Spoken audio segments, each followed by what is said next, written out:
Assalamualaikum warahmatullahi wabarakatuh. Innal hamdalillah nahmaduhu wa nasta'inuhu wa Waalaikumsalam nastaghfiruh warahmatullahi wabarakatuh. wa na'udzubillahi min shururi anfusina wa min sayyiati a'malina may yahdihillahu fala mudilla lahu wa may yudlil fala hadiyalah.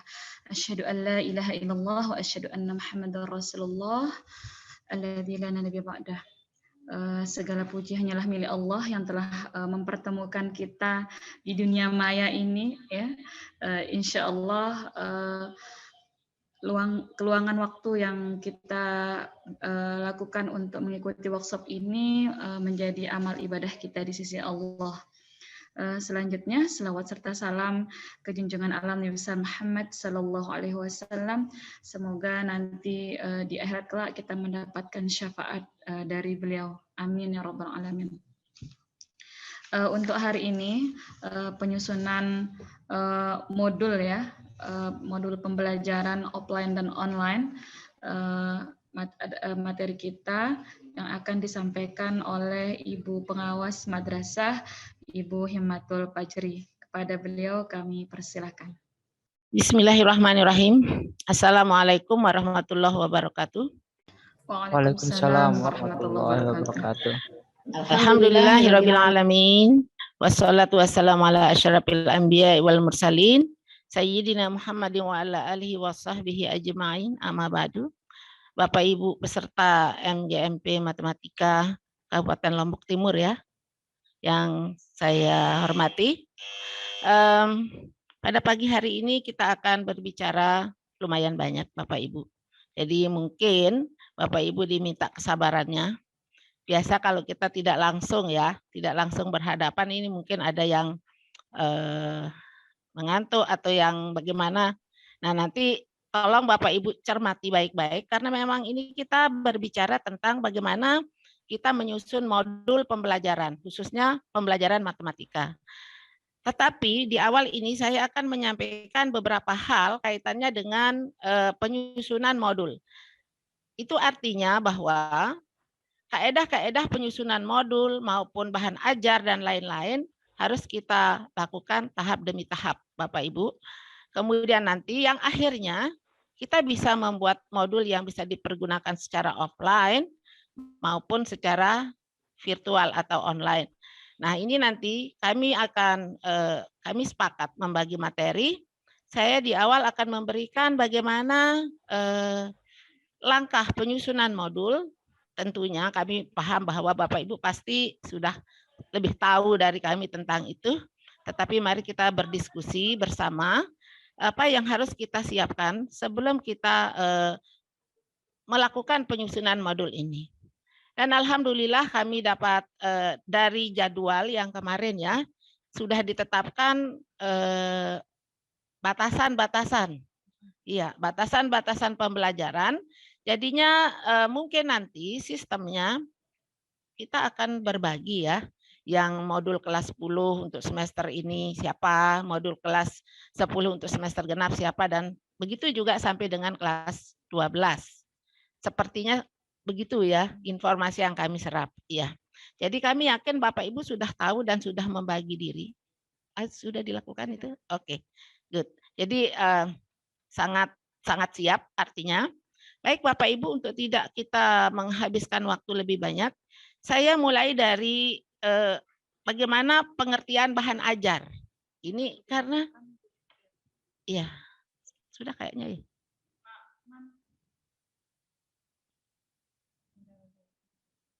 Sini ya.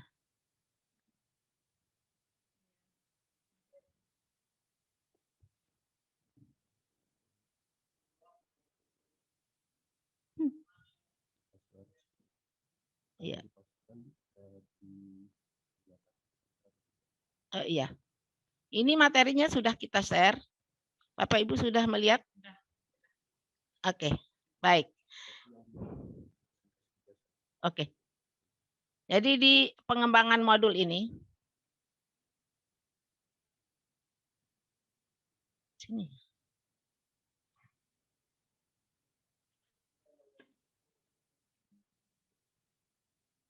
Sama dengan persentase. Oh gitu. Oke. Baik Bapak Ibu. untuk pengembangan modul, kita mulai dari pengertian bahan ajar. Bapak Ibu bisa melihat sendiri di situ di screen-nya Bapak Ibu, bahwa bahan ajar ini penting, yang merupakan informasi dan alat serta teks yang diperlukan guru. Apakah itu bahan ajar yang berkaitan dengan materi pembelajaran langsung atau bahan ajar yang berkaitan, ini kita berbicara secara umum untuk semua mata pelajaran masih sama. Mungkin ada Bapak Ibu yang tidak hanya memegang mata pelajaran matematika, ini juga ada kadang-kadang ya, misalnya memegang matematika kemudian memegang mapel yang lain, masih bisa lah digunakan untuk itu. Kemudian saya tidak ingin berbicara tentang teori terlalu banyak Bapak Ibu di sini. Bahan ajar itu semua bentuk atau bahan yang digunakan untuk membantu guru dalam melaksanakan kegiatan pembelajarannya, baik di kelas maupun di luar kelas Bapak Ibu.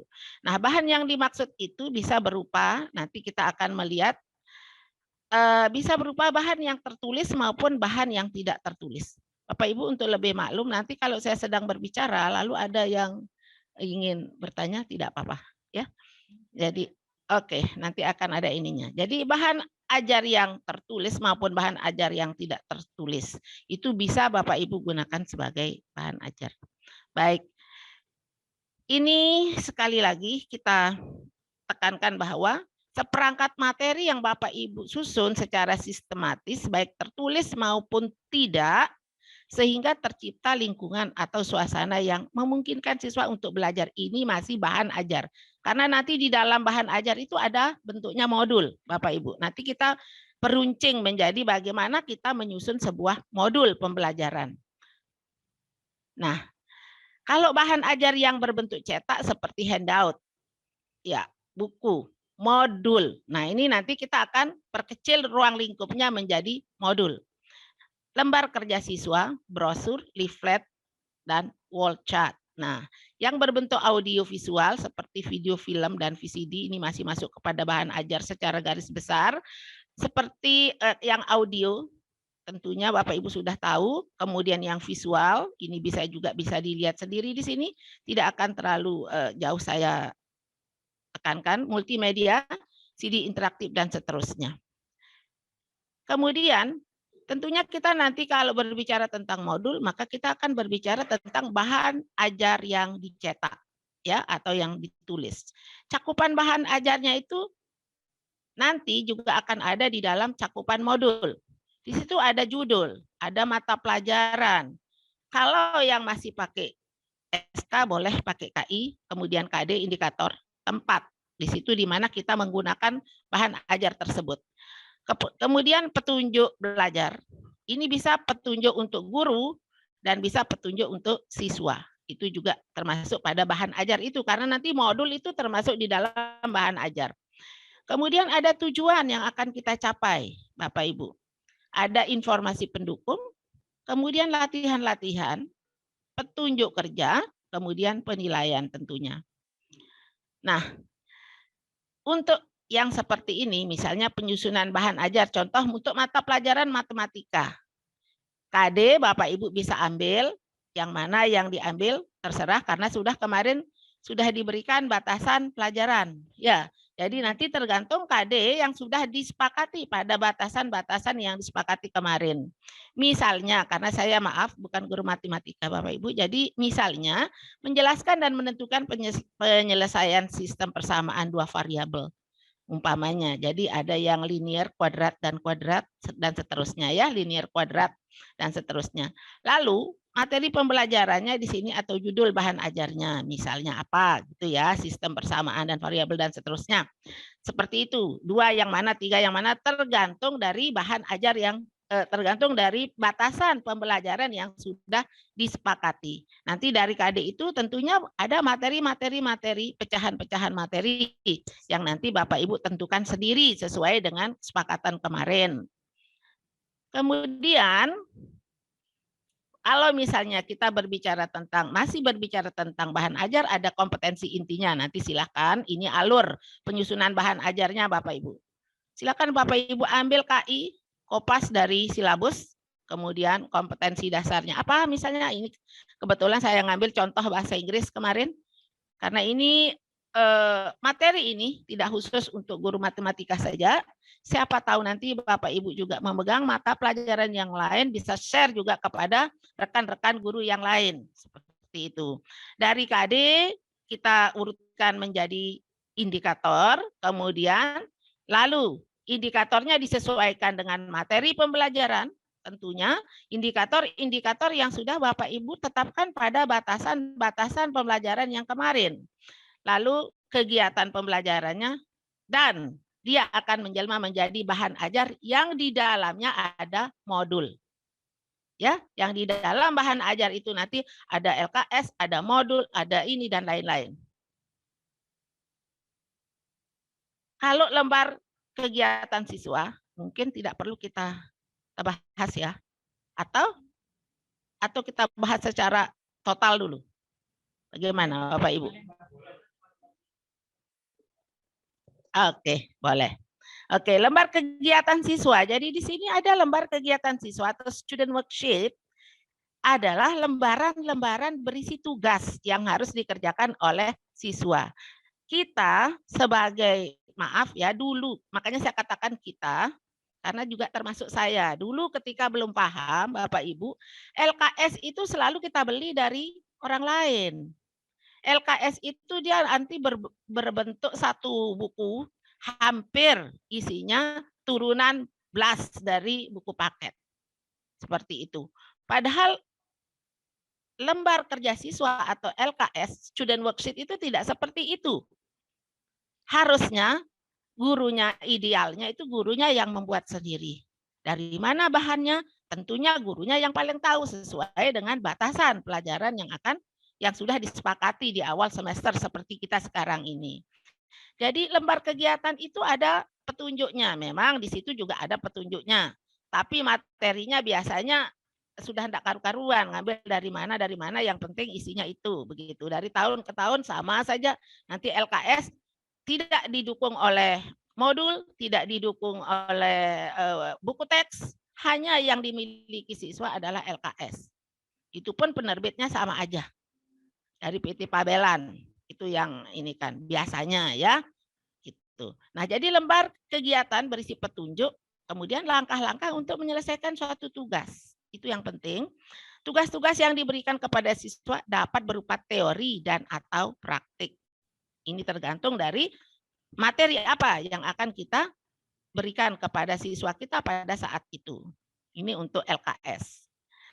Kemudian LKS ini ada langkah-langkah penulisan. Nah, mungkin juga nanti karena di dalam modul itu ada LKS-nya loh, Bapak Ibu. Jadi LKS itu ada langkah-langkah penulisannya. Kita lakukan dulu analisis kurikulum. Kalau kita lakukan dulu analisis KD-nya, makanya ada pemetaan KI, kemudian ke KD, kemudian kita kembangkan menjadi indikator. Jangan langsung plek kita ambil apa yang ada di dalam silabus yang sudah diberikan dari pusat. Karena belum tentu pas untuk anak-anak kita. Apalagi sekarang di masa COVID ini Bapak Ibu ya, kan sudah tidak ada. Ya, jadi di asesmen nasional itu sudah dilakukan uji cobanya itu sejak kelas tengah. Artinya kalau di MTS itu dari kelas 8 kan itu diambil random sampling. Kemudian untuk AN, asesmen nasional yang menggantikan UN. Di situ ada nanti AKM, asesmennya untuk kriteria minimum. Untuk apa? Untuk kita tahu kemampuan anak kita sampai di mana. Sehingga nanti begitu dia output kita tamat dari sebuah sekolah, dari di mana madrasah dia diberikan pendidikan, di situ nanti betul-betul output kita menggambarkan madrasah kita. Itu loh Bapak Ibu. Sehingga AKM itu diberikan pada kelas, kalau aliyah ini diberikan pada kelas 11 dengan random sampling. Dan dia tidak punya hasil rapot untuk AKM itu. Diambil secara rata-rata. Oh ternyata kemampuan anak saya ini masih di sini loh. Padahal sudah mau keluar 1 tahun lagi dari madrasah ini? Bisa nggak dia bersaing dengan dunia luar? Nah, ini tugas guru untuk menganalisa. Apanya? Indikator-indikator yang pas yang diberikan kepada anak-anak kita yang gunanya untuk mengetahui kemampuan anak kita.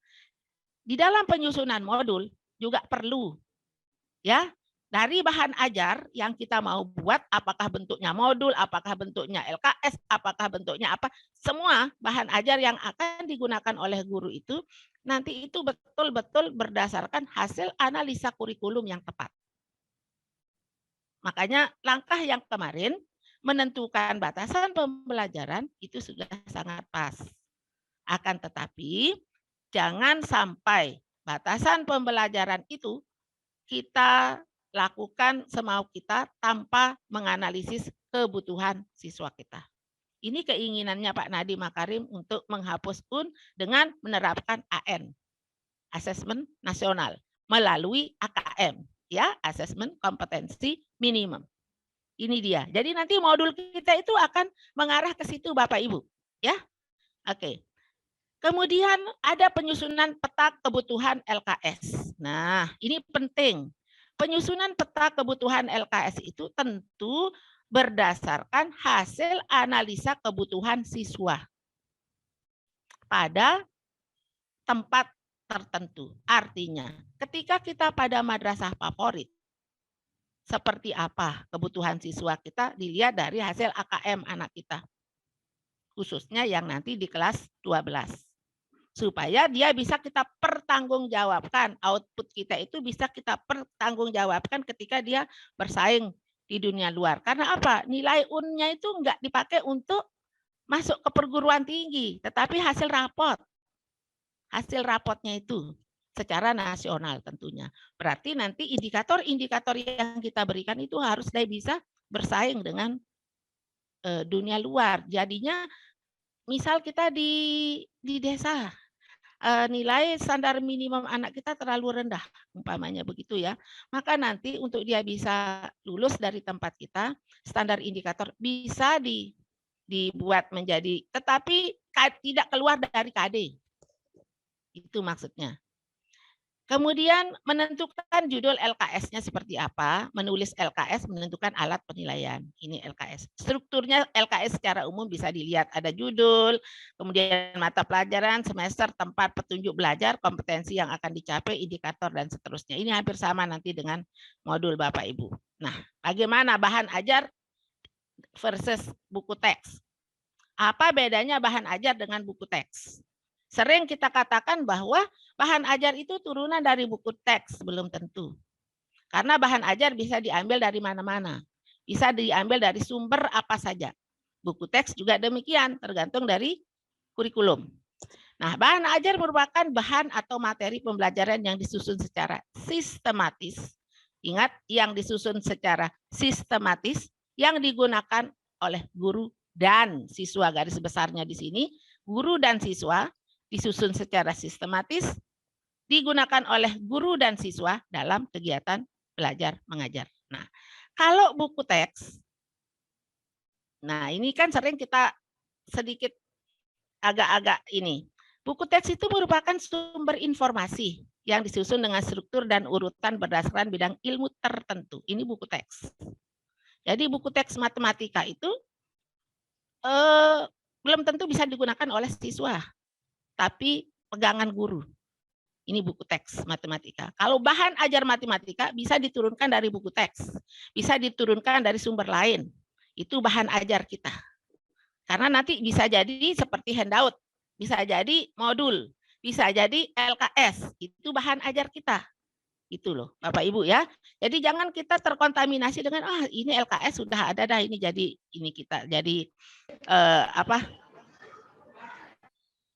buku teks kita. Nah, ini.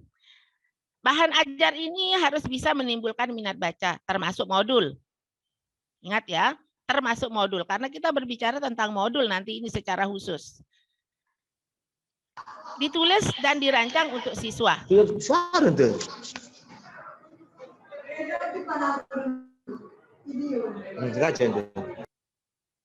Kemudian, ini di dalam bahan ajar menjelaskan tujuan pembelajaran. Ada pastinya. Kenapa kita memberikan bahan ajar itu ada tujuannya. Lalu disusun berdasarkan pola belajar yang fleksibel. Maksudnya sekarang, karena kita di dunia COVID ini ya, tidak harus kita paksakan bahan ajar kita susun untuk pertemuan-pertemuan secara offline. Bisa melalui penugasan, bisa melalui seperti sekarang ini virtual, bisa juga kita lewat daring atau luring maksudnya ya. Jadi bahan ajarnya itu betul-betul harus bisa digunakan secara fleksibel. Kadang-kadang bahan ajar kita itu terlalu kaku, pas turunan dari buku teks, kemudian kita tidak memberikan kesempatan siswa untuk berkreasi dan berinovasi. Nah, ini yang harus nanti mungkin di dalam penyusunan modul kita itu yang perlu kita lihat nanti dikaji supaya modulnya betul-betul bagus dan bisa digunakan, bahkan bisa kita jual. Gitu ya. Kemudian struktur berdasarkan kebutuhan siswa dan kompetensi akhir yang akan dicapai. Memberi kesempatan pada siswa untuk berlatih. Ini di bahan ajar, di dalamnya juga ada modul. Ingat, bahan ajar di dalamnya ada modul. Memberikan rangkuman. Lalu gaya penulisan komunikatif dan semi formal. Kepadatan berdasar kebutuhan siswa tentunya. Jika siswa kita dari kelas yang ini, kepadatan bahan ajarnya bisa ditambah materinya yang padat, yang bagus. Bukan berarti kita mengatakan bahwa anak-anak di pinggiran itu tidak mampu menyelesaikan itu biar tidak menjadi stres dengan bahan ajar itu. Tapi bagaimana gurunya mengemas supaya pembelajaran pada KD itu juga bisa dicapai walaupun dengan cara dan bahan ajar yang berbeda. Ini maksudnya. Kemudian dikemas untuk proses instruksional atau pembelajaran. Mempunyai mekanisme untuk mengumpulkan umpan balik dari siswa tentunya dan menjelaskan cara mempelajari bahan ajar. Makanya ada petunjuk untuk guru dan petunjuk untuk siswa itu di dalam bahan ajar. Nanti pada modul itu ya, mungkin ini bisa dibaca ya. Kalau buku teks atau apa, saya mau tekankan kepada modul. Apa ini kita lompat penjelasannya atau dilompat aja. Oke. Nah, untuk buku teks Bapak Ibu bisa baca karena materi sudah kami share ya. Nanti jika ada yang tidak difahami, bisa kembali ke slide ini kemudian kita diskusikan untuk tidak menghabiskan banyak waktu. Saya takut nanti banyak yang ketiduran. Iya, nah ini. Oke, Bapak Ibu, jenis bahan ajar lembar informasi atau information sheet. Ada operation sheet. Ini kaitannya dengan yang praktik-praktik. Ada job sheet. Ada worksheet, lembar kerja. Ada handout. Ada modul. Nanti modul yang akan kita tekankan karena kita materinya penyusunan modul. Oke. Apakah itu modul? Nah, ini Bapak Ibu. Saya sudah skip yang lain-lain itu dari situ karena nanti pemahamannya itu silahkan Bapak Ibu baca sendiri teori-teorinya. Ketika nanti ada yang ingin ditanyakan, silahkan kembali kepada slide, kemudian kita berbicara banyak tentang itu. Untuk modul, ini merupakan alat atau sarana pembelajaran yang berisi materi tentunya, Bapak Ibu, karena batasan materi sudah disepakati kemarin. Metodenya seperti apa? Batasan-batasan yang harus kita pelajari pada kelas A, kelas B, kelas C, semester A, semester B, semester C. Lalu, ada cara mengevaluasi yang dirancang secara sistematis yang menarik. Untuk apa? Untuk mencapai KD. Tentunya, bukan target materi habis, tapi untuk mencapai KD. Ingat, ketika kita menyusun modul pembelajaran, lalu kita katakan, loh ini saya belum ajarkan materi ini, padahal KD-nya sama. Ya, ini satu KD tapi banyak materi-materi pendukungnya. Kita sering terfokus pada bilang, saya belum kasih loh materi yang ini. Padahal ketika kita tes anak kita, mereka sudah tahu, oh KD ini apa. Seperti itu. Tidak harus banyak-banyak materi, tapi anak itu kalau sudah mencapai KD, artinya sudah paham tentang KD itu, nggak perlu. Materi yang lain kapan diberikan? Oh, ketika ada yang mau pengayaan. atau ketika ada yang mau remedial, atau ketika jam-jam tambahan kita berikan. Itu baru kita targetkan materinya begitu. Kalau sudah tercapai KD-nya, ngapain kita diam-diam pada materi itu? Ini yang sering terjadi Bapak Ibu ya. Pemahaman kita selama ini masih kembali ke konvensional saja. Sering kita tidak yakin bahwa anak kita sudah mencapai KD. Nah. Kemudian modul itu juga sebagai bahan ajar. Dari awal saya katakan bahwa bahan ajar itu bagiannya salah satunya modul. Jadi modul itu adalah bahan ajar yang disusun secara sistematis dan menarik. Ingat, modulnya harus menarik. Karena nanti punya kriteria yang mencakup isi materi, metode, evaluasi yang dapat digunakan secara mandiri. Ada kriteria modul nanti. Kenapa harus dilakukan secara mandiri misalnya? Itu ada apa? Nah, lalu kebahasaannya dibuat sederhana sesuai dengan level berpikir penggunanya. Ingat ya, berarti modul kita belum tentu bisa dipakai di tempat lain. Misalnya, kalau modul kita untuk SMA, nanti jangan dipaksakan digunakan untuk SMP atau MTS. Seperti itu. Jadi tergantung pada level penggunanya. Jadi benar, batasan-batasan pembelajaran yang kita berikan itu betul-betul nanti akan tergambar pada modul kita. Modul saya loh. Kelas saya. Itu idealnya. Kenapa kita harus duduk bersama menyusunnya? Boleh saja materinya sama, tetapi nanti cara penyampaiannya bisa berbeda. Itu. Apa yang kita samakan? Persepsi, materi, batasan, tetapi cara penyajiannya bisa saja berbeda. Jadi bisa modul kita itu menampilkan ciri khas guru itu masing-masing. Bisa. Kenapa tidak? Lebih idealnya seperti itu. Kemudian modul itu digunakan secara mandiri. Ingat ya, modul digunakan secara mandiri. Belajar sesuai dengan kecepatan masing-masing individu secara efektif dan efisien. Lalu dia memiliki karakteristik, salah satu karakteristik modul itu stand alone, berdiri sendiri, yaitu modul dikembangkan tidak bergantung pada media lain. Jadinya modul kita itu betul-betul bisa kita gunakan sebagai bahan ajar, alat bantu, dan lain-lain. Ini modul saya, matematika, supaya anak bisa belajar dengan mudah.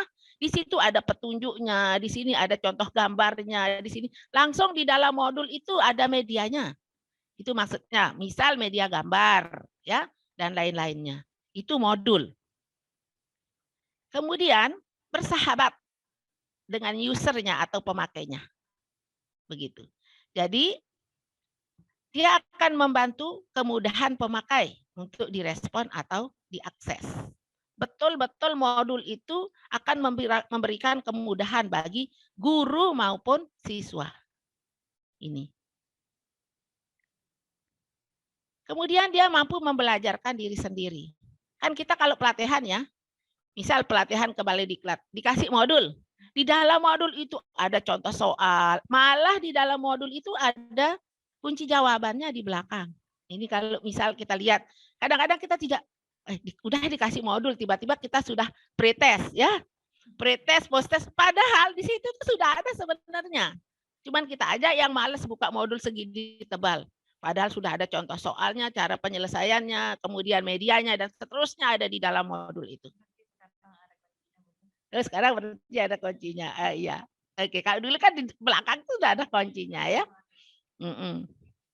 Kalau dia cerdas, kalau dia sudah tahu, yo ini modul. Oh pasti sudah ini. Ngapain belajar kan sebenarnya bisa belajar untuk diri sendiri ya. Lalu tujuan antara dan tujuan akhir. Kenapa ada tujuan antara dan tujuan akhir? Nah, di sini di dalam modul itu ada tujuan antara dan tujuan akhir modul harus dirumuskan secara jelas dan terstruktur. Maksudnya tujuan ketika berproses.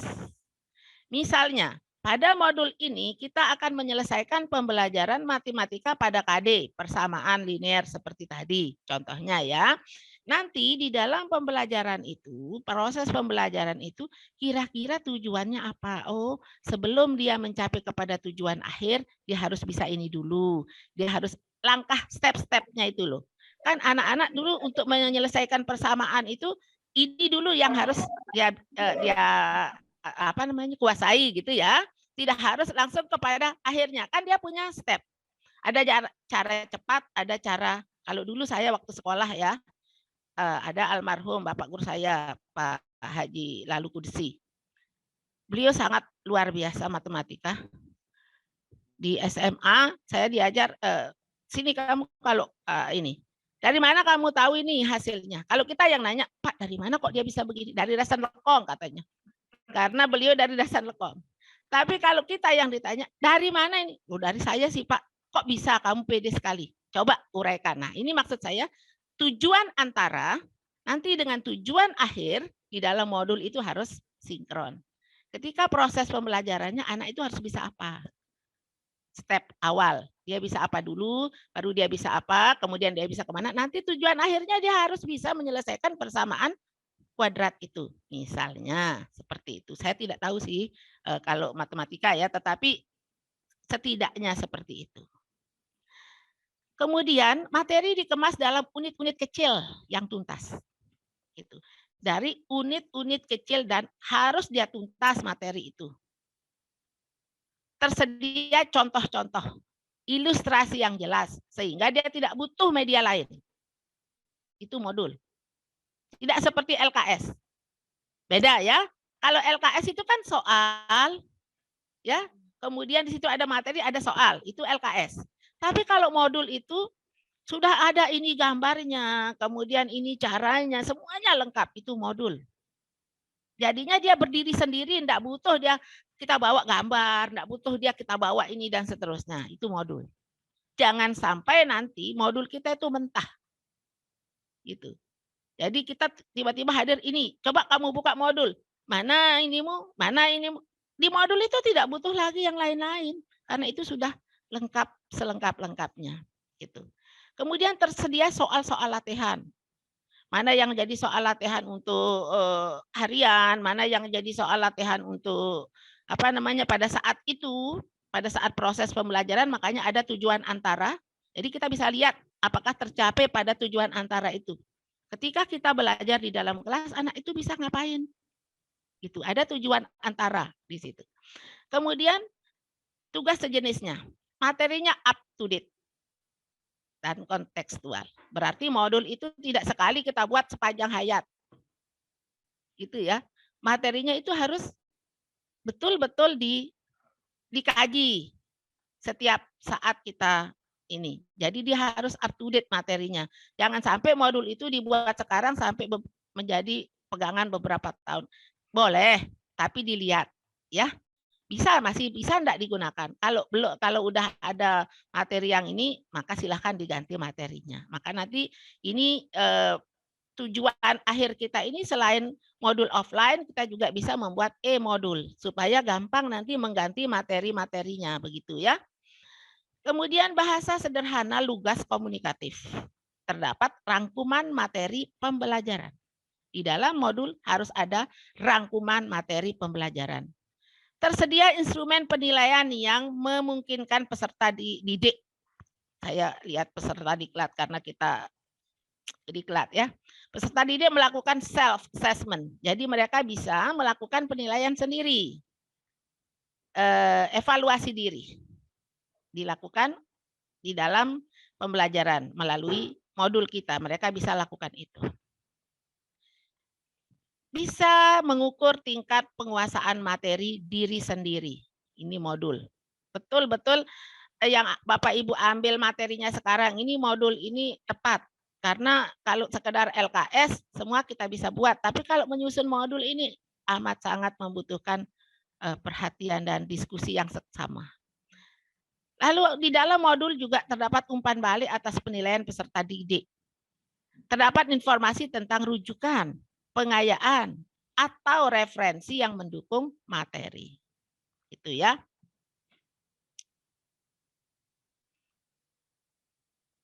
Modul itu bisa dipergunakan untuk diri sendiri dan bisa juga digunakan untuk orang lain.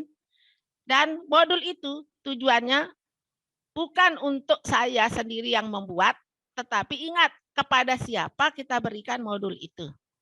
Siapa yang akan menggunakannya. Jadi modul itu bukan untuk guru, tapi untuk siswanya. Jangan bahasanya dipahami oleh gurunya saja. Begitu. Bahasanya itu harus dipahami oleh siapa yang akan menggunakan modul itu.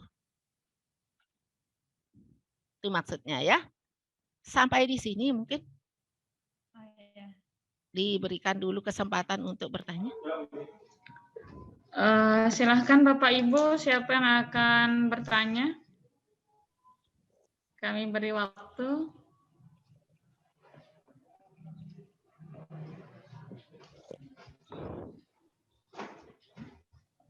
Halo. Silahkan Bapak Ibu. Ya, halo. Ya, dengan siapa? Ya, dengan Zainuddin. Oh ya, Pak Zainuddin, silahkan. Terkait dengan pemateri tadi yang sudah disampaikan, ada beberapa yang secara pribadi saya pertanyakan terkait dengan penyusunan modulnya ya. Jadi di dalam sistematikanya itu nanti kira-kira hal yang mendasar dalam pembuatan modul, artinya metode yang sekiranya cocok misalnya dalam matematika itu dari semua materi, misalnya mungkin apa gitu yang cocok dalam segi metode nih, gitu, metode apa? Mungkin itu Bu pertanyaannya. Oh gitu. Kemudian? Ya, kemudian ada lagi? Itu saja dah dulu, nanti mungkin Ibu selanjutnya lebih paham Nanti aja. apa yang saya tanyakan. Terima kasih. Assalamualaikum warahmatullahi wabarakatuh. Ada lagi yang akan bertanya? Atau dijawab dulu? Masih mau besar? Iya. Biarin aja. Oke. Bapak Ibu, ada yang ingin bertanya lagi? Kita dijawab aja mungkin. Oke. Baik, karena Bapak bertanya tentang sistematika modul, kita belum sampai ke sana ya, sabar. Masih ada di bawahnya Tentang bagaimana sistematika penyusunan modul. Itu nanti sampai selengkap-lengkapnya kita akan bicarakan, Bapak. Lalu kalau metode yang Bapak tanyakan itu, ya tergantung Bapak lah memilih kira-kira kalau materi A metode yang saya pakai itu yang cocoknya yang mana. Itu yang tahu adalah Bapak gurunya sendiri loh Pak. Saya, maaf, bukan guru matematika, tetapi paling tidak tentu Bapak tahu bagaimana metode-metode pembelajaran yang pas untuk diaplikasikan pada materi-materi tertentu. Misal Bapak mengajarkan tentang lingkaran umpamanya. Metode apa yang pas buat Bapak dan akan cepat dipahami oleh Bapak. Itu yang Bapak tampilkan pada modul yang akan Bapak tulis begitu. Makanya modul kita itu sebaiknya modul milik kita sendiri. Walaupun kita diskusi sekarang ini menentukan batasannya boleh sama, tetapi modul bisa produk kita pribadi karena memang stand alone ya, modul itu berdiri sendiri dan untuk diri kita sendiri. Itu yang diinginkan oleh modul. Bukan berarti nanti semua Lombok Timur itu modulnya sama, materinya boleh sama. Saya katakan tadi, batasannya boleh sama, materinya boleh sama, metode Bapak bisa berbeda-berbeda. Supaya pas untuk siapa modul Bapak itu. Jangan modulnya MAN 1 Lombok Timur akan Bapak aplikasikan pada madrasah aliyah di Sambelia misalnya. Belum tentu karena nanti AKM-nya, nilai AKM-nya anak kita itu bisa berbeda loh Pak. Hasil asesmen kompetensi minimumnya itu bisa berbeda loh. Kan kita buat KKM itu masing-masing per madrasah sekarang. Bisa juga KKM tingkat dan seterusnya per jurusan. Baik Bapak Ibu. Nanti kita akan sampai ke situ Pak Zainuddin ya. Tunggu sistematika penyusunan modulnya masih ada di bawah. Oh, nggih, Bu. Oke, makasih Pak Zainuddin ya, ditunggu ya. Oke. Tujuan penulisan modulnya ini satu, memperjelas dan mempermudah penyajian pesan agar tidak terlalu bersifat verbal. Sangat membantu Bapak Ibu guru di dalam melaksanakan kegiatan belajar mengajar. Yang kedua, tujuan penulisan modul ini bisa mengatasi keterbatasan waktu. Kan kita sering berkeluh kesah, aduh matematika ini susah, waktunya sedikit, tapi anaknya susah untuk bisa memahami. Ini fungsinya modul Bapak Ibu. Jadi modulnya itu harus sangat membantu anak-anak kita. Makanya saya katakan tadi, modul yang digunakan untuk kelas A belum tentu pas untuk kelas B. Apalagi dari sekolah A untuk sekolah B. Itu belum tentu pas. Kalau kriteria anak kita sama, boleh saja. Enggak ada yang larang kita mau pakai modul yang sama. Begitu ya. Nah, kemudian bisa digunakan secara tepat dan bervariasi. Seperti variasinya untuk apa? Bisa meningkatkan motivasi dan gairah belajar bagi siswa atau peserta didik kita. Kenapa Bapak Ibu? Dulu kan kita hanya membawa buku teks, kemudian guru kita menulis di papan, ini contoh soal, mari kita selesaikan bersama. Begitu terus.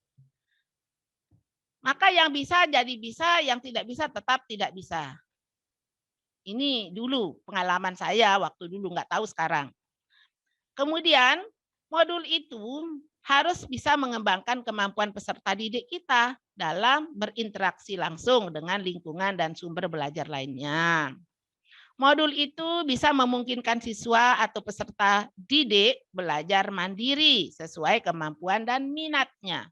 Karena nanti ada modul untuk mata pelajaran matematika wajib dan peminatan. Ya, enggak bisa dia sama modul untuk peminatan dan matematika wajib itu. Itu. Ya? Oh iya, makanya itu. Jadinya kadang-kadang kan kita, ini kan materinya sama. Saya bikin aja yang misal kayak gitu ya. Kan kita sering begitu. Ini kan agak-agak mirip ya, pakai ini aja. Nah, ini enggak boleh Bapak Ibu. Jangankan dia tujuannya berbeda. Untuk kelas yang berbeda pun bisa jadi modulnya akan berbeda. Bisa jadi, ya. Saya tidak katakan harus berbeda, tapi bisa jadi berbeda. Kemudian memungkinkan siswa atau peserta didik belajar mandiri sesuai kemampuan dan minat, memungkinkan siswa atau peserta didik dapat mengukur atau mengevaluasi diri hasil belajarnya ini dari modul. Karena nanti di dalam modul, kalau untuk evaluasi diri, kita berikan dia soal-soalnya, kemudian nanti diberikan ini loh, kuncinya, tapi belakangan. Jangan langsung sekarang, ya. Begitu. Jadi mereka tahu, oh ternyata saya bisa di sini. Berarti nanti di e-modul kita itu kita berikan aplikasi untuk bisa ketika dia selesai mengerjakan soal, baru dia bisa membuka kunci jawaban. Tentunya kan Bapak Ibu guru sudah mahir untuk membuat aplikasi seperti itu. Jadi bisa dia evaluasi diri, kerjakan ini, kemudian nanti setelah kamu selesai, kumpulkan, akan keluar nilaimu. Dari situ kan bisa dia lihat bahwa, oh ternyata kemampuan saya segini. Ternyata saya belum bisa yang ini. Maka buka lagi materinya di dalam modul itu. Itu maksudnya. Nah, modul itu dibagi dua. Ada yang cetakan, ada yang multimedia interaktif. Nanti dua-duanya kita buat. Ya, tugasnya Bapak pemateri yang berikutnya nanti multimedia interaktif. Itu jadi modul dalam bentuk multimedia interaktif. Untuk modul cetakan, kerangka penulisan modulnya ada. Nah, tadi yang ditanyakan oleh Bapak Zainuddin itu sistematika modul. Nah, ini nanti ada kerangka penulisan modul. Baru pedoman penulisan modulnya seperti apa. Kalau di modul yang multimedia interaktif itu kerangka pengembangan modul karena kita tidak menulisnya di situ langsung dicetak ya, tidak. Kemudian ada pedoman pengembangan, bukan pedoman penulisan ya. Pedoman pengembangan modul multimedia interaktif. Itu nanti yang akan dibicarakan berikutnya. Kita sekarang ke modul cetakan. Iya. Lalu kaedah penulisan modul ini Bapak Zainuddin, Bapak perhatikan ya. Di kaedah penulisan modul ini tentu ada self instruction. Maksudnya apa? Peserta didik mampu membelajarkan diri sendirinya, tidak tergantung pada pihak lain. Ini peranannya modul, berarti modul bisa mewakili gurunya. Bukan berarti begitu dikasih modul, guru bisa pergi sarapan ke kantin. Bukan ya. Tetapi artinya modul itu akan sangat membantu. Baik guru maupun pengguna modul itu atau peserta didik kita. Betul-betul sangat membantu Bapak Ibu. Enak kalau ada modul. Begitu. Kemudian ada self-contained. Apa maksudnya? Seluruh materi pembelajaran dari satu unit kompetensi atau subkompetensi yang dipelajari terdapat di dalam satu modul secara utuh. Self-contained. Berarti betul-betul utuh. Misal, materi A. Tentang apa? Tentang seperti tadi, lingkaran. Maka di dalam modulnya itu, betul-betul itu utuh berisi dari satu ini. Misal subunit ini, modulnya ini. Gitu. Tapi nanti bisa dijilid menjadi satu, modul itu bisa dijilid menjadi satu.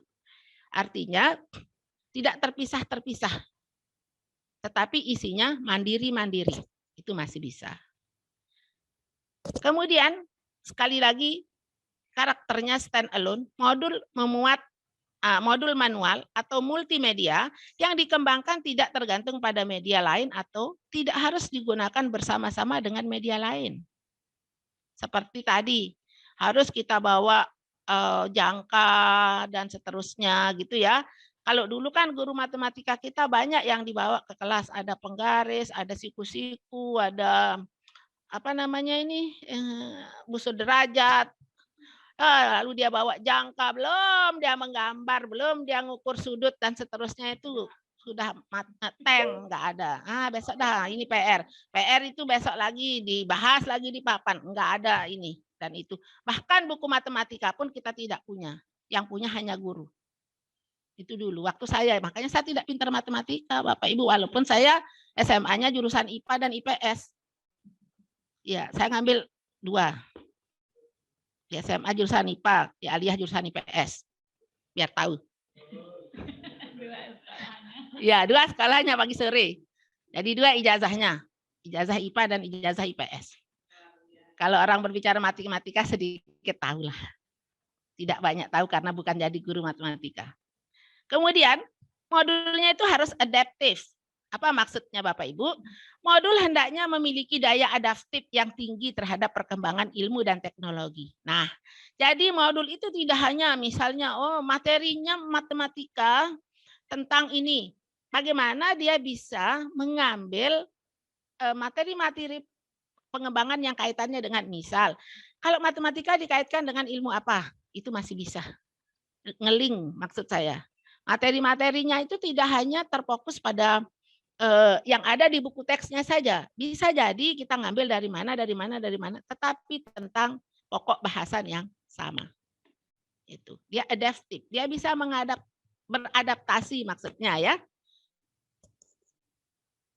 User friendly.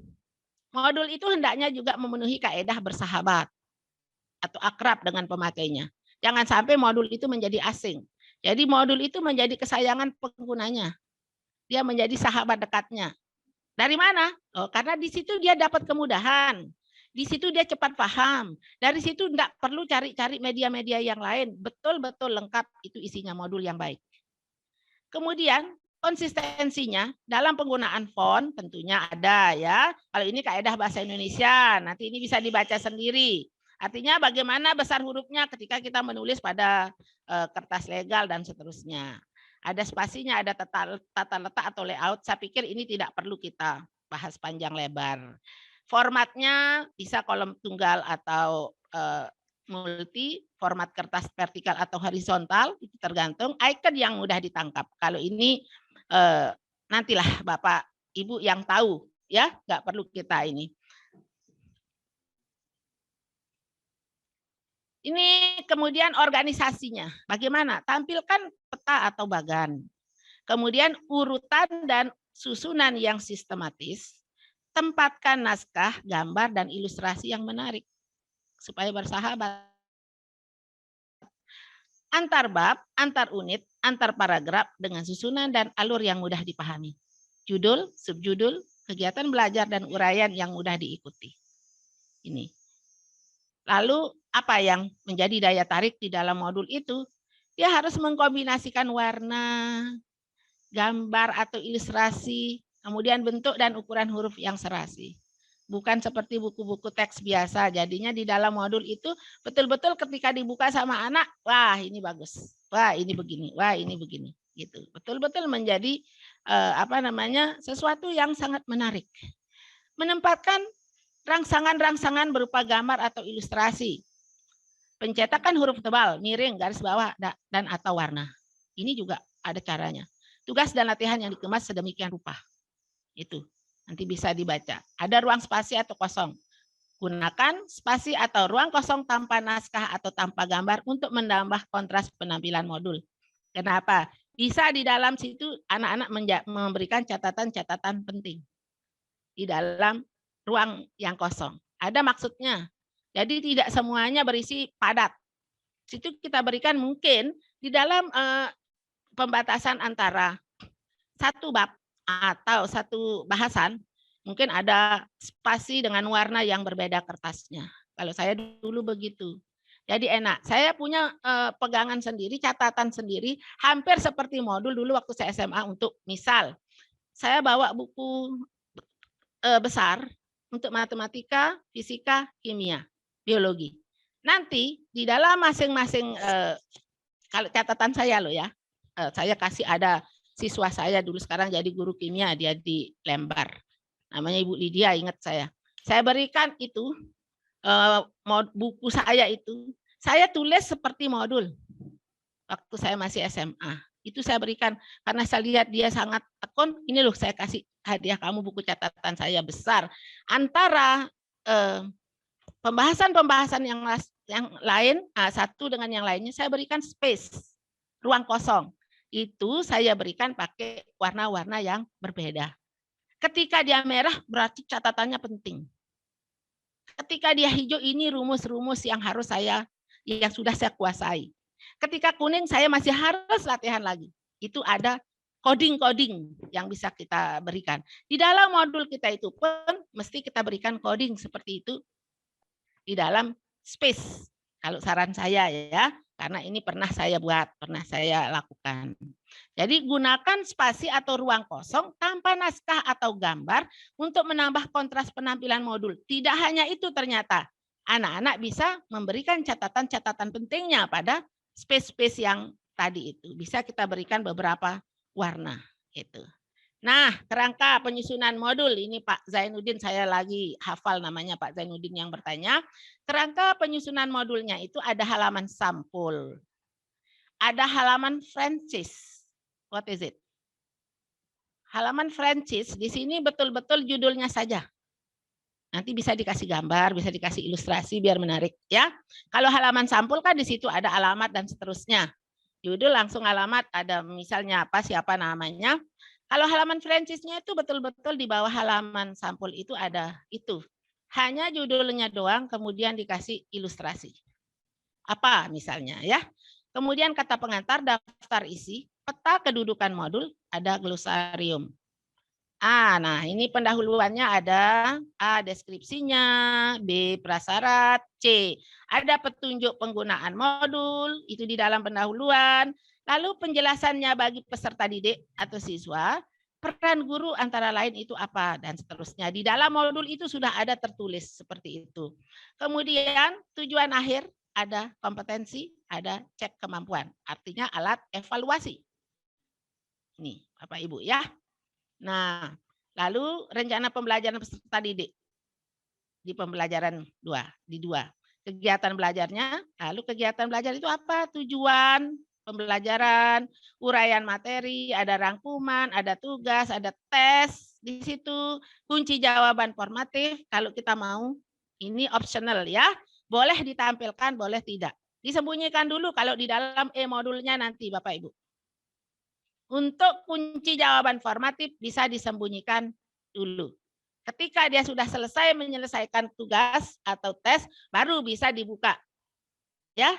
Nah, ini tolong kan tentunya kesigapan IT nanti yang ini, petugas IT nanti yang menyusun ini. Bagaimana kita menyembunyikan kunci jawaban itu ketika dia sudah menyelesaikan soal baru bisa dibuka kunci jawabannya. Misalnya beberapa menit setelah itu.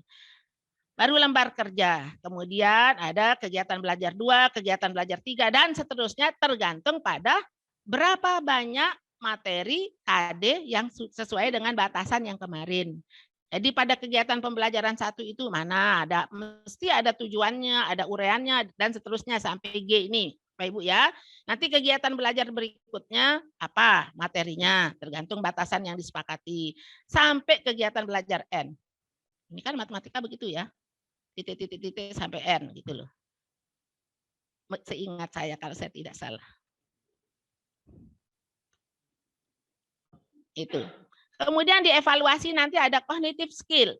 Tentunya yang Bapak Ibu evaluasi tidak hanya kemampuan kognitifnya saja, ada kemampuan psikomotornya, ya atau KI 4-nya. Kan KI 3 di cognitive skill-nya. KI 4 nanti ada di psikomotornya. Lalu attitude skill, KI 1, KI 2, sikap. Karena nanti untuk nilai anak yang bisa lulus, harus attitude-nya itu B.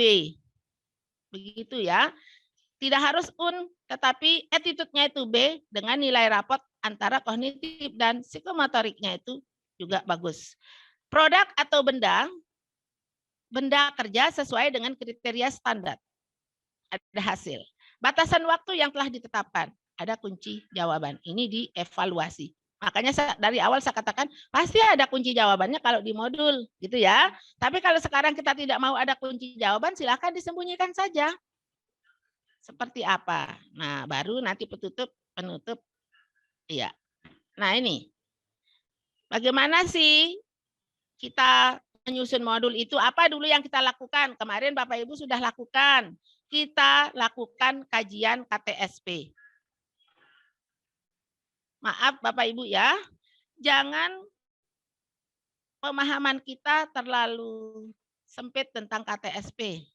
Jangan bilang kita sudah nggak pakai KTSP loh Ibu sekarang. Kita makainya kan sudah K13. Nah, K13 itu sama dengan KTSP kita. Apa itu KTSP? Kurikulum tingkat satuan pendidikan. Isinya mana? Isinya K13. Kenapa KTSP saya tulis di sini? KTSP itu semua madrasah punya KTSP. Semua sekolah punya KTSP. Siapa yang menyusunnya? Madrasah itu sendiri. Siapa yang menggunakannya? Madrasah itu sendiri. Siapa yang punya visi misi di dalamnya? Visi misi madrasah itu. Ya. Siapa yang punya RKM di dalamnya? RKM-nya madrasah itu. Yang ada di sana rencana kerja jangka panjang, rencana kerja menengah, rencana kerja tahunan, ada RKT di dalamnya. Sampai anggaran-anggarannya. Disusun di dalam satu kurikulum tingkat satuan pendidikan. Digunakan oleh sekolah itu sendiri atau madrasah itu, satuan pendidikan itu, dibuat oleh satuan pendidikan itu yang isinya di dalamnya ada KKM-nya, ada visi misinya, ada macam-macamnya. Ada kurikulumnya. Kalau kelas 12 untuk yang sekarang K13 itu apa-apa yang harus dicapai. Ya, kalau kelas 11 apa yang harus dicapai. Kalau kelas 10 apa yang harus dicapai. Inilah yang termaktub di dalam KTSP kita. Inilah yang termaktub di dalam kurikulum tingkat satuan pendidikan kita. Enggak boleh MA Mu'alimat pakai KTSP-nya MAN 1. Beda. Enggak boleh juga MA Unwanul Falah menggunakan KTSP-nya Mu'alimat. Enggak bisa, ya. Yang boleh, yang bisa kita gunakan itu adalah struktur kurikulumnya nanti di dalamnya bisa sama struktur kurikulum untuk kelas 12, struktur kurikulum untuk kelas 11, struktur kurikulum untuk kelas 10 yang berdasarkan kurikulum 2013 termaktub di dalam kurikulum tingkat satuan pendidikan. Yaitu disebut dengan KTSP. Ingat ya, KTSP itu tidak hanya kurikulum 2006 Bapak Ibu ya, Tapi KTSP itu adalah kurikulum kita sendiri, milik kita sendiri. Kita buat sendiri, untuk kita sendiri. Itu namanya kurikulum tingkat satuan pendidikan. Isinya kurikulum yang berlaku. Yang berlaku sekarang itu isinya. Ingat ya, sekali lagi, kajian KTSP. Bukan berarti kita kembali kepada SKKD. Tapi tetap mengacu pada kurikulum yang berlaku, yaitu kurikulum 2013 yang sudah kita simpulkan di dalam KTSP kita. Makanya kalau akreditasi dicari KTSP-nya mana. Bukan berarti RPP dan silabus guru yang pakai dulu itu yang dicari, bukan. KTSP itu ada buku 1, ada buku 2. Buku 1-nya itu tadi isinya semua, ada visi misi, ada muatan kurikulum, ada KKM, ada dan seterusnya di dalam KTSP kita. KTSP yang kedua, buku 2-nya silabus dan RPP. Sekarang silabus kita dari nasional ya dikirimkan, tapi tugas guru itu wajib mengembangkan silabus. Kalau susunan silabus sudah dikasih, tapi mengembangkan silabus. Harus dikembangkan karena Bapak Ibu yang menentukan indikator mana yang cocok. Inilah gunanya nanti tergambar pada modul kita. Sudahkah kita mengembangkan silabus kita? Nah, kalau kita belum mengembangkan silabus, maka kita akan nyontek-nyontek indikator di dalam silabus yang ada secara nasional. Nanti kadang-kadang enggak pas loh Bapak Ibu. Dengan anak-anak kita. Makanya modul kita tidak akan bermanfaat kalau kita belum mengembangkan silabus kita sendiri. Dari pengembangan silabus baru kita susun menjadi RPP kita. Sehingga RPP kita milik kita. Begitu. RPP itu akan sangat tergambar dan sinkron dengan modul-modul yang akan kita buat. Nah ini Bapak Ibu ya. Kita kembali, jadi KTSP kita itu adalah profil kompetensi lulusan kita. Kita lihat di situ. Kemudian lihat kompetensi yang mana yang akan kita inikan. Baru kita mengkaji silabus. Silabusnya itu betul-betul harus sudah hasil pengembangan guru mata pelajaran. Kompetensi dasarnya, indikatornya, materinya, berdasarkan yang kemarin kan sudah duduk bersama. Maka di situ materinya sudah Bapak Ibu rancang. Artinya silabus itu sudah kita kaji dan kita kembangkan. Acuan penilaiannya seperti apa? Baru perumusan judul-judul modul. Karena modul itu nanti sesuai dengan materinya. Kemudian dari situ ada pengumpulan buku-buku dan sumber bahan. Ingat, tidak hanya dari buku teks 1 saja ini penyusunan modul ini. Dari berbagai sumber. Supaya modulnya bagus. Ya. Kemudian rambu-rambu pemilihan judul seperti apa? Pemilihan judul modul yang akan dibuat. Itu betul-betul berdasarkan nanti hasil kesepakatan bersama. Ini. Judul modulnya itu nanti seperti ini. Identifikasi dulu kompetensi dasar. Kan sudah dilakukan kemarin. Sudah diidentifikasi KD-KD, aspek materi, pembelajaran, dan kegiatan pembelajaran. Itu sudah dilakukan kemarin. Setelah itu baru nanti identifikasi indikator dan penilaiannya seperti apa. Karena indikator itu menjadi penanda tercapainya kompetensi dasar. Itu. Siapkan buku-buku dan sumber-sumbernya. Kemudian sudah tahu format modul seperti apa, kan tadi sudah diberikan. Ya, lalu penyusunan draft modul, bukan langsung modul, draft modul. Setelah itu ada instrumen validasi. Nanti kami bantu untuk memvalidasi draft modul itu. Siapa validatornya? Kita, ya. Nanti. Lalu direvisi, kalau ada yang mau direvisi, baru dia menjadi modul yang siap digunakan.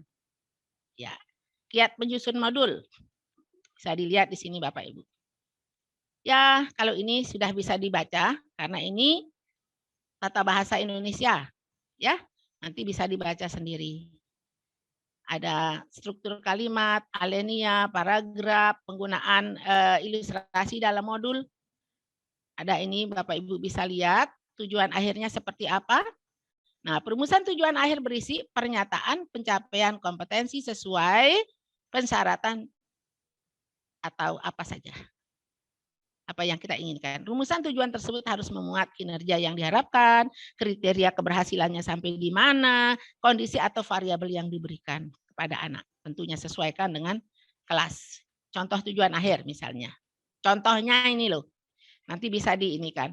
Misalnya peserta didik dapat menggambar rangkaian apa berdasarkan standar gambar teknik. Kalau kita belajar seperti tadi kembali kepada persamaan dan seterusnya, peserta didiknya harus apa? Kan ini modulnya perbatasan. Ya, itu per KD. Modul tidak menjadi satu kesatuan utuh. Ini modul matematika bukan. Ya, modul untuk lingkaran, modul untuk ini, modul untuk ini dan seterusnya. Jadi tujuan-tujuannya itu akan berbeda pada setiap modul. Itu ya Bapak Ibu. Oke. Dan seterusnya. Iya. Ini sudah saya berikan contoh-contoh tujuannya dan bisa dilihat oleh para peserta, ya, peserta diklat. Jadi untuk jawaban saya kepada Pak Zainuddin itu sudah Bapak bisa lihat sistematika penyusunan modulnya seperti apa. Adapun untuk metode Bapak Ibu guru yang memilih sendiri sesuai dengan materi pembelajaran dan bukan hanya materi, ingat, dan kondisi madrasah. Ya, kondisi madrasah serta kondisi siswa kita pada setiap kelas, setiap tingkat itu. Media itu, metode itu tidak serta-merta kita gengsi-gengsian memilihnya. Oh, saya maunya metode ini. Belum tentu pas loh, Pak. Metode yang digunakan oleh guru A pada sekolah A belum tentu pas untuk kita gunakan pada sekolah kita dan oleh kita. Walaupun materinya sama. Ingat, metode sangat melekat pada kemampuan dan inovasinya guru. Gitu. Jadi Bapak Ibu harus menjadi seorang teknolog sejati. Pencipta metode yang baru.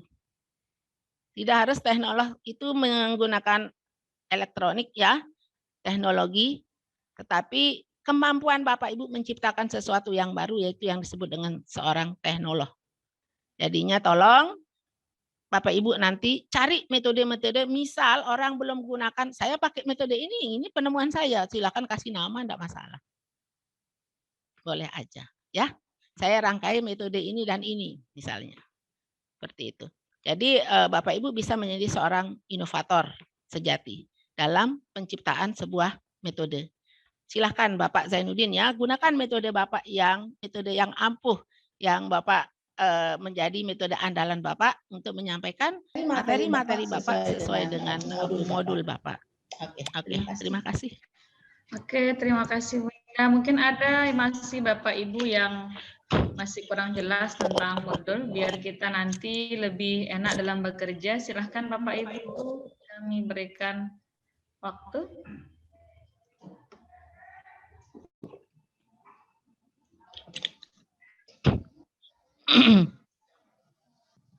Halo Bapak Ibu, mungkin ada yang mau didiskusikan. Pak Ismail sudah jelas? Halo Pak Farid, sudah jelas ya materinya? Siap untuk bekerja?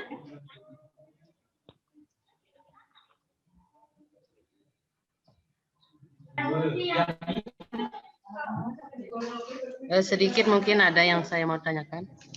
Oh ya, silahkan.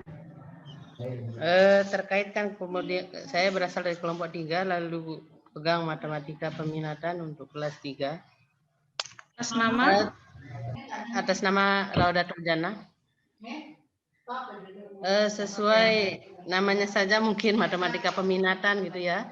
Dan kemudian semester genap ini baru saya pegang matematika peminatan untuk kelas 3. Di sana ketika pertemuan pertama anak-anak sudah mengatakan kenapa ya Bu Guru namanya saja matematika peminatan, kenapa kami tidak berminat gitu, karena dilihat dari materinya mungkin agak berbeda dengan matematika wajib. Jadi mereka lebih dan di matematika peminatan itu kebanyakan trigonometri dan itu mereka merasa kesulitan gitu. Mungkin dari rangka modul ada strategis mungkin dari sesuai karakteristik dari modul tersebut.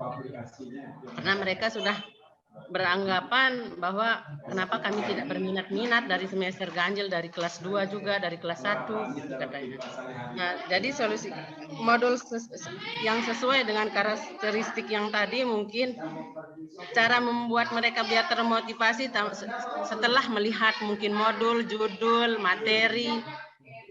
Oke lah, mereka bisa termotivasi begitu. Itu yang saya mungkin ingin sampaikan terkait kesulitan siswa tersebut, karena dari nama mata pelajarannya saja sudah mereka merasa kurang berminat begitu. Mungkin itu saja. Terus apa yang Ibu ingin tanyakan? Ya mungkin nanti di modulnya itu karakteristiknya yang kita mau atur bagaimana apa ya, biar mereka dari judul saja atau jangan sampai dari dengar nama mata pelajarannya saja sudah agak kurang berminat dengan walaupun kita sudah merancang modul sesuai dengan karakteristik yang tadi disebutkan begitu. Itu saja. Ya silahkan Bu dijawab. Oke, Ibu. Salah satu tujuan kita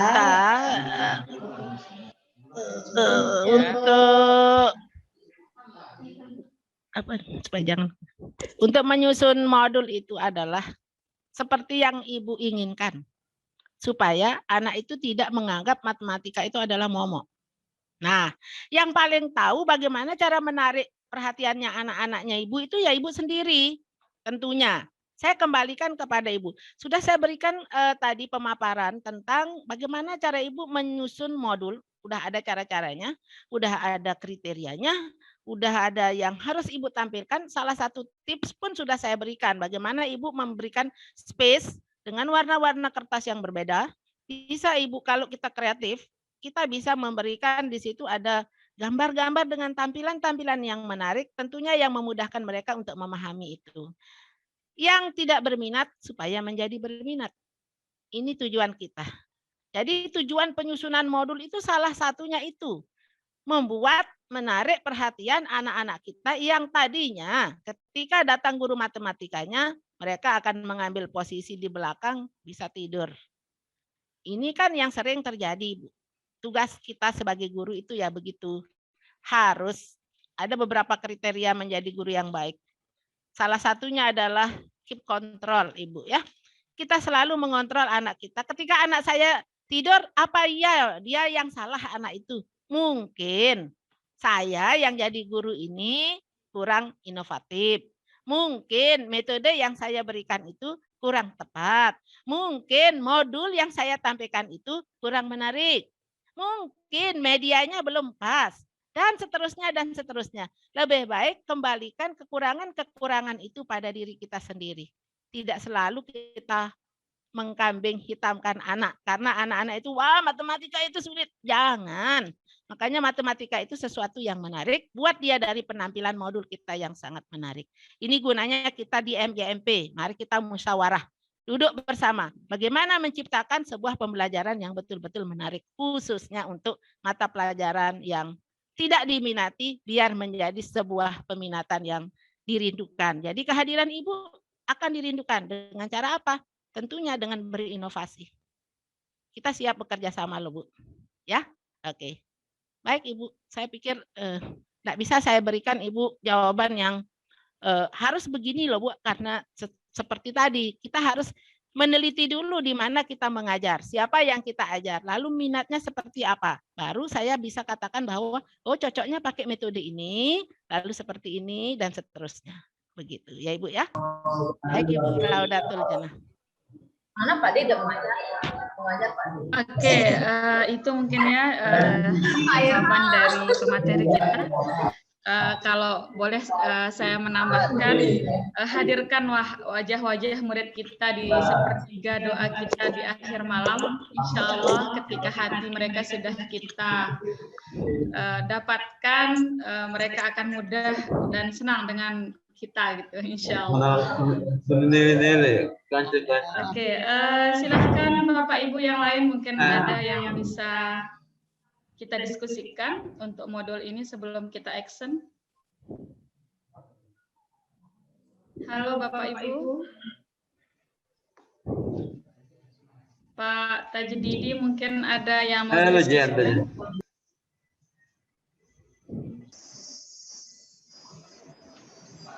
Pak Kodri ada yang mau didiskusikan?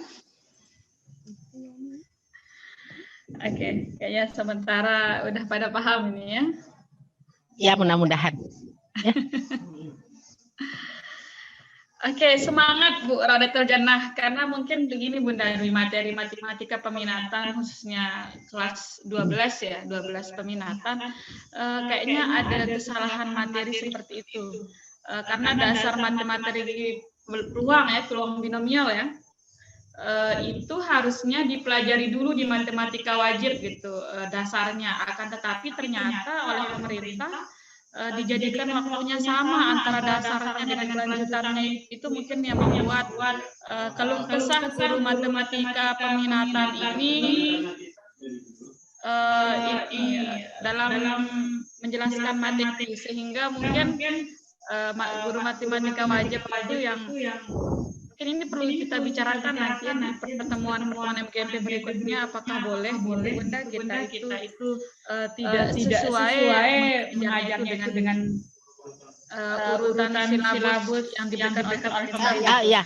Misalnya di matematika wajib yang diajarkan di kelas 12 genap agar bisa dipahami siswa itu materi kelanjutannya di semester genap untuk matematika peminatan, matematika wajib untuk peluang itu di semester genap itu kita alihkan dia ke semester 1 biar nyambung nanti di matematika minat untuk materinya gitu. Karena kelanjutan peluang itu ada di matematika minat gitu. Jadi guru matematika peminatan ketika semester genap itu kesulitan dia ketika mengajar siswa. Jadi dia harus mengulang lagi pelajaran matematika wajib, padahal itu harusnya disampaikan di matematika wajib. Kalau dulu sudah benar materinya urutan, kalau sekarang kan dijadikan satu semester sama-sama semester genap, kemudian padahal itu kelanjutannya gitu. Jadi dasar siswa itu untuk memahami materi itu belum ada gitu. Jadi seperti itu. Memang itu dikeluhkan sama semua guru matematika minat khususnya Bunda ya.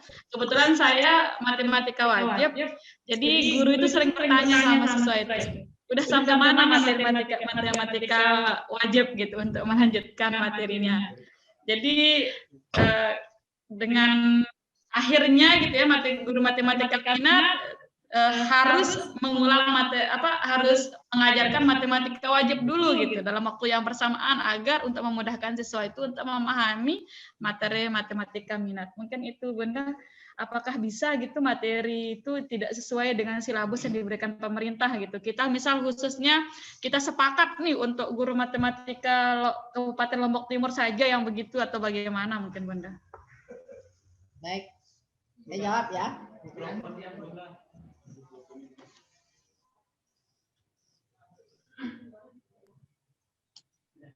Oke. Tadi di awal saya katakan, jadi kalau kita diberikan silabus oleh pemerintah, tidak langsung kita konsumsi begitu saja tanpa menganalisis silabus. Di dalam silabus itu memang KD1 ini, KD2 ini, KD3 ini. Bolehkah kita ubah urutan-urutan KD?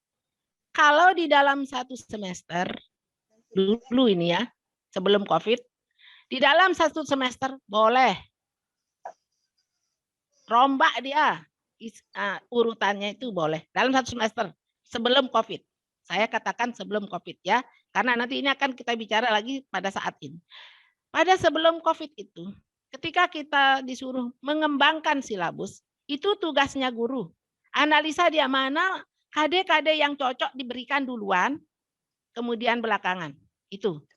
Jangan langsung konsumsi utuh silabus yang diberikan oleh pusat, karena itu kan standarnya nasional. Kita belum tentu juga, walaupun yang menyusun silabus itu adalah pakar-pakarnya, menurut analisa kita, oh anakku harus bisa ini dulu baru ke sini. Harus bisa di step ini. Kalau mau naik tangga ke lantai 12 itu mesti dia harus melalui sini loh biar enak jalannya. Walaupun ada lift, ada tangga, ada eskalator. Mungkin kita lebih nyaman lewat tangga. Itu maksud saya. Jadi susunan KD-KD itu bisa saja Ibu atur sedemikian rupa. Tapi permasalahannya Bunda karena kita semester bersama itu masalah. Nah, sekarang itu kan dulu. Makanya saya katakan ketika kemarin pada saat sebelum COVID, kan kita semester bersama. Sekarang ini nggak ada loh Bu. Udah nggak boleh dikoordinir oleh siapapun. Ujian tuh nggak boleh dikoordinir oleh siapapun. Bapak Ibu nggak boleh beli soal di mana saja. Walaupun di KKM. Nggak ada. Nah, apalagi pada masa COVID ini. Nggak diharuskan Bapak Ibu selesai loh. KD yang ini, sekian KD, baru ujian. Kan nggak ada UN sekarang Bu. Udah nggak ada UN. Jadi silakan bebas berkreasi asal anak itu tahu loh sesuai dengan kurikulum yang diberikan secara nasional. Adapun urutan-urutannya di masa COVID ini bebas. Sebelum COVID, kalau dalam satu semester boleh Ibu gonta-ganti urutannya, ya. Misal saya mau KD, misal ada 4 KD dalam satu semester ganjil, misal ya. Mau saya KD 4 duluan saya ajar supaya anak ini pintar KD 3, KD 1, KD 2. Bisa. Itu bisa.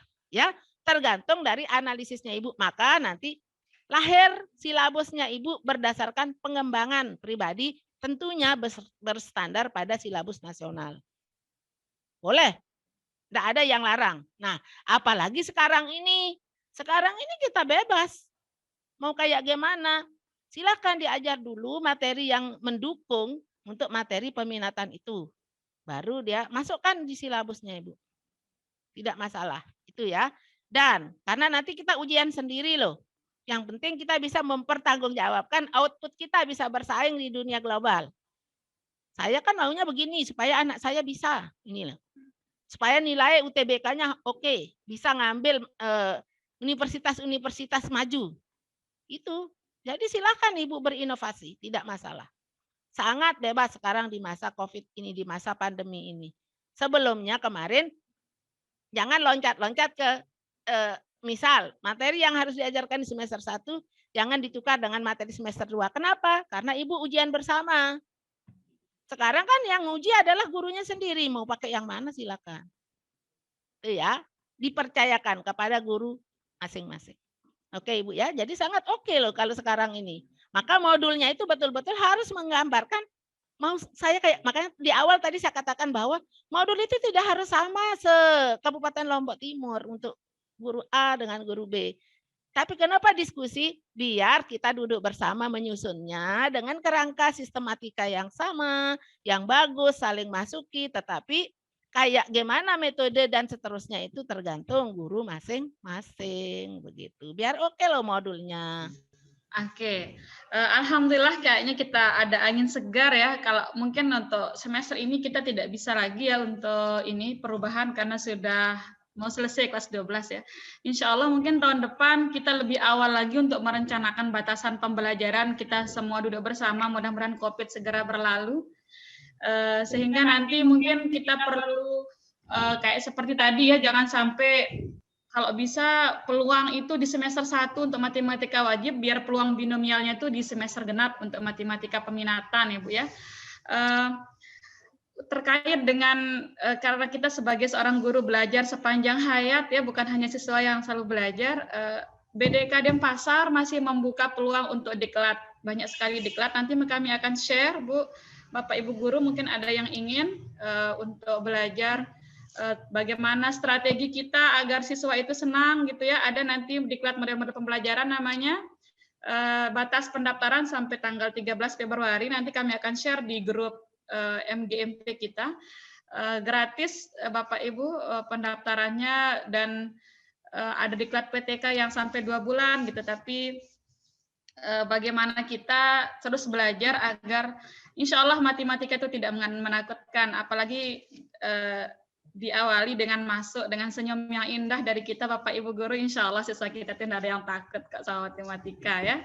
tetap semangat untuk belajar dan selalu berinovasi ya demi kemajuan pendidikan di negara kita. Silahkan Bapak Ibu, mungkin masih ada waktu? Masih? Sudah selesai?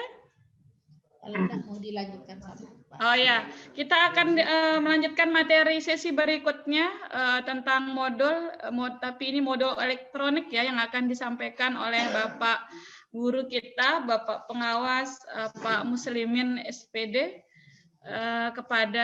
Terima kasih Bu. Baik, Oke. jadi terima kasih atas waktu yang saya diberikan. Alhamdulillah Bapak Ibu kita bisa bertemu walaupun melalui virtual, melalui dunia maya. Kita masih bisa bersilaturahim. Dan saya mohon maaf Bapak Ibu, ini kemampuan maksimal yang bisa saya berikan kepada Bapak Ibu.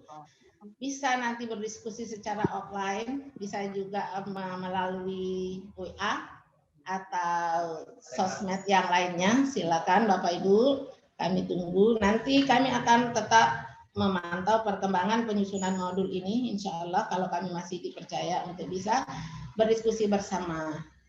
Demikian Bapak Ibu, saya mohon maaf atas segala hilaf, baik yang sengaja maupun tidak sengaja, yang kata-kata yang menyinggung perasaan Bapak Ibu, saya mohon maaf. Terima kasih atas perhatiannya. Wallahul muwaffiq wal hadi ila sabilir rasyad. Wassalamualaikum warahmatullahi wabarakatuh. Waalaikumsalam warahmatullahi wabarakatuh. Terima kasih Bunda, semoga Bunda selalu sehat. Amin. Terima kasih atas waktunya. Selanjutnya kami serahkan kepada pembicara kedua kita, Bapak guru kita, Pak Muslimin. Semoga Bapak Ibu di sana tetap bersabar ya. Insya Allah mudah-mudahan kita mendapatkan ilmu yang lebih banyak lagi agar kita bisa menjadi seorang guru yang bisa memotivasi siswa kita agar matematika ini tidak menakutkan ya Bapak Ibu. Semangat, selalu semangat ya. Insya Allah semoga kita semua dalam keadaan sehat. Yang kedua ini bagaimana modul yang ini ya, yang elektronik ya Bapak Ibu. Oke, Pak Syepur Rahman sudah siap ini ya, alhamdulillah. Mana ini yang lain, teman-teman yang lain silahkan dibuka videonya biar kita bisa saling sapa sebelum ke materi selanjutnya.